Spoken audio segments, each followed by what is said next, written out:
هل أهالي غزة يمثلون أسطورة صمود بالفعل بعد عامين من الحرب، حتى تكون المسألة واضحة؟ لأنه التغني بالبطولات والتغني بأسطورة الصمود والتحدي تبعناها عبر مواقع التواصل الاجتماعي، وكأنه هناك انتصار اليوم.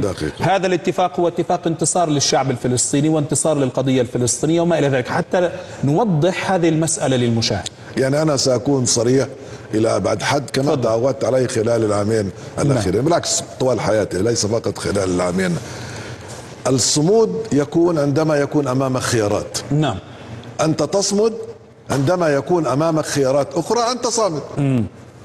ولكن أن لا يكون أمامك خيارات فأنت لا تستطيع أن تقول أنني صامد، تستطيع أن تقول أنني أتحمل. نعم. والشعب الفلسطيني في غزة لديه قدرة على التحمل للأسف، قدرة كبيرة جدا. وأنا أقول لك لو أن شعب آخر تعرض إلى ما تعرض له الشعب الفلسطيني خلال العامين الأخيرين، أنا أقول لك لن يتبقى واحد لديه عقل أو لديه يعني شغف للحياة. ولا شك أن الناس تعذبت وهناك الكثير ممن فقدوا عقولهم.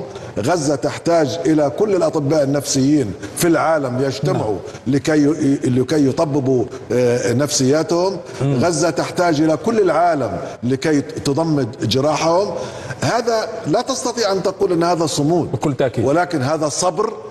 هذا صبر، هذا قدرة على التحمل، هذا حب للحياة وحب للبقاء.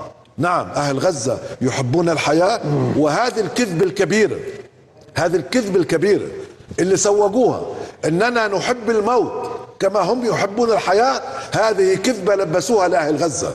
أهل غزة والشعب الفلسطيني يحب الحياة أكثر مما يحب الموت، ولكن هناك أكاذيب كبيرة لبست بالشعب الفلسطيني خلال السنوات الماضية.